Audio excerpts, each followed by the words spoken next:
Ravens survive another one in the AFC North. We're gonna discuss in the good, bad, and ugly coming right out.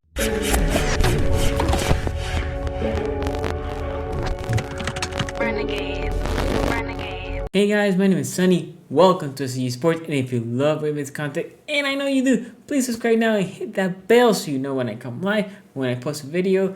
And if you want to help me, just kick that like and also leave a comment. That helps a lot with algorithm. Appreciate that help. Okay, let's talk about this game. Was it pretty? To be fair, I really don't care about prettiness. Kind of. I do care about the W. That's the most important thing. That W, and we got it. Right? We did get the W, which is, like I said, the most important thing. Let's jump right into it. The good. Tyus Bowser. A couple of really strong games. Thing is, people just see the pass rushing ability, and he has been way better in the pass rushing ability. A praise that I have been giving in the past couple of weeks about this D-line and the ability of pressuring with just 5. So, Tyus Bowser, not only he pressured, he dropped back and played well. He was good all over the field. And quietly, it almost feels like he knows he's one of the most veteran. I know Houston is here, but Houston's been in the Ravens itself for less than a year. Campbell's been here for a little bit. Quietly, almost feels like he wants to embrace the role. Like, I'm the alpha, I'm a little bit older, I'm a little bit quieter, but I want to be a leader. Love what Tyus Bowser is showing. Leadership, grit, pass rushing ability, the ability to drop back. Got that penalty, which it wasn't good on timing, but whatever. I can see the mistake. I can live with it. Tyus Bowser, amazing. Patrick Queen. Now, you guys know Patrick Queen is a recurrent person in the ugly. Pre-bye. After the bye, he's been playing really good. Sometimes I put him in the bad, but I would say he was the good, the exceptional. Passing, he was right there. He knew where the ball was coming. He knew how to read the defense. He didn't over pursue. Remember, we talked about this in the pregame. Don't over pursue. Stay in your lane. Calm down. He knew when he attacked the gap. He attacked the gap. He got tackles for loss. He got, I think he had the 1 sack. So that is amazing, right? Impeccable. Patrick Green making a great game. I mean, we shout out to Patrick Green. Love what I saw from him. Double O. Odafe Owe. Look, he was rushing and he was getting in the backfield. Not always making the play, but getting to the backfield. I think he had a forced fumble, a sack, and a fumble recovery. Odafe Owe, motor-wise, Odafe Owe does not quit. Odafe Owe is relentless in the pursuit of the quarterback. Love what I saw with Odafe Owe. I'm very excited for this rookie. I was not expecting this type of year 1 from him. Love what I see. I was definitely wrong. I'll eat my crow. Odafe Owe, amazing job. The D-line in general.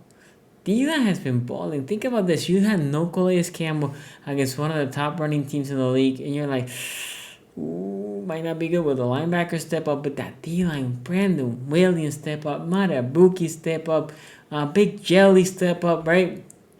Brandon Washington also step up. The D-line in general step up. Love what I see by my D-line. That will be key going forward. Next one. Very important. Wink. Because a lot of you want to fire Wink for some reason. Because he blitzes and he does zero coverage. Which, if you understand a little bit more, if your the D-line, not the D-line, man, the backfield, defensive backs, right, are struggling. Yeah, you can put them back. You can put more people back. The problem is, if you cannot rush the passer, how this league is set up, that guy is going to get open. So Wink sometimes dials up the pressure. Not all the time, sometimes.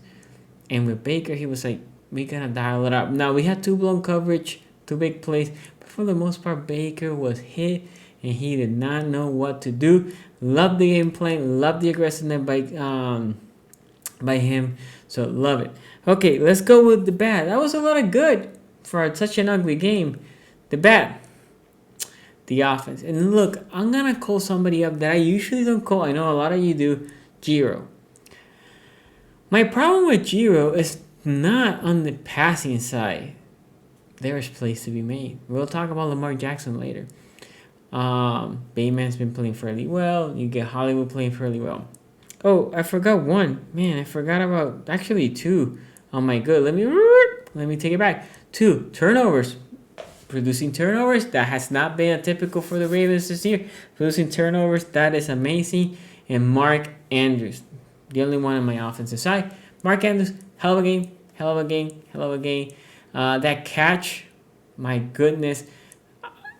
The interception was him trying to do too much, but you know what? I prefer that than him not trying. So Mark Andrews, shout out to him. Okay, as I was saying, for the bad, Giro. And my problem is not the passing calls. Again, I think they're there. A lot of them. It's the running. Our running attack is not disguised as it used to. What I was expecting as we were progressing in this passing attack, I was expecting our running attack to be the same as 2019 and then adding the passing. So not only is read option of run me or run the running back around me as the quarterback, Lamar Jackson, is either run him, the running back, run me, or pass. Now you have three, and then that's just gonna just blow the defense's mind.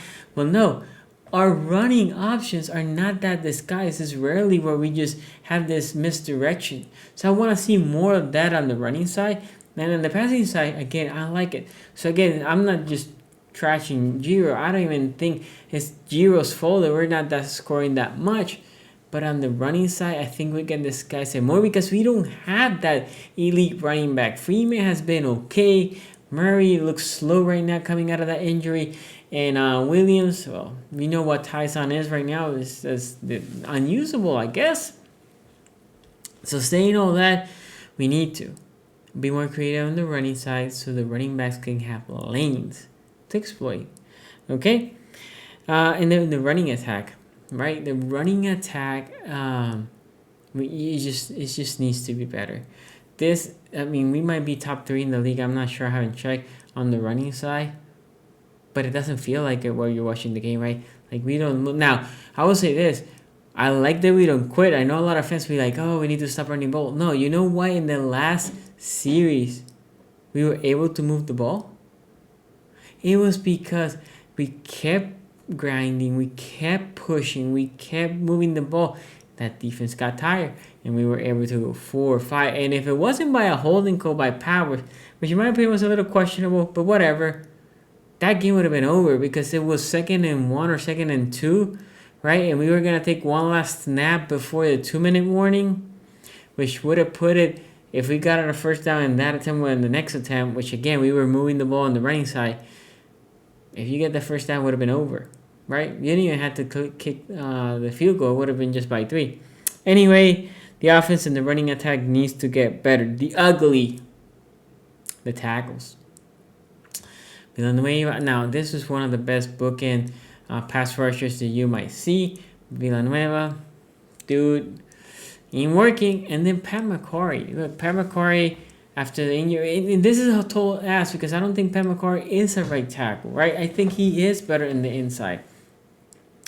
If it was for me, like going forward for next year, I think our inside is pretty good. If you keep Boseman, you have Zeiler, and then on the left guard, you can have McCarry, you can have Powers, or you can have Cleveland, right? One of those 3. Let it batter it out. But on the outside, well, hopefully you have Stanley, but in the right tackle, you need an answer. I cannot tell you what the answer is. But right now, it doesn't look good on those bookend tackles. We need to... I don't even know what to do. But anyway, they get my ugly. I think they're also a recurrent member of the ugly. And one guy that it might be my first time, I don't know. I know he's been in the bad, but the ugly Lamar Jackson. Look, one of those picks was not on him. The other 3, they were horrible. Mark Andrews was wide open. He throws the inside to Harrison. Easy interception. The Delpit, Mark Andrews, again, was there, but he's staring at Mark Andrews. People know you like to go to the middle to Mark Andrews. Delpit, easy interception, right? The other one on Mark Andrews, you know what? The deflection on Bateman, that's the one that I'm like, okay, I mean, whatever. Thought the corner make a good play. Plus, it was deflected. But the other one on Mark Andrews, I don't mind that as much. It's essentially a punt, but it was a second down, not on third down. He was throwing people short, so he had a bad game. I thought this is throughout the game. He has his moments of LaMarvelous, right? A spectacularness. But for the most part, he was very underwhelming. And look, you know what I love? I love what he said at the end. Like, this is on me. I need to get better. This is on me. I let down my teammate. That's what you want from your leader, from your quarterback. When he has a bad game, everybody is entitled to a bad game. Now, he needs to put it together because as he faced tougher opponents, you're not going to win that many games with 4 interceptions. The reality is the defense got the ball 2 times out of those 4 right away.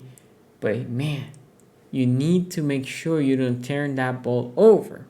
So Lamar Jackson is in my ugly. Don't like to put him there. He's in my ugly. I know he's going to bounce back. Now, guys, what do you think? What was your good, bad, and ugly? What do you like, hate it from this game?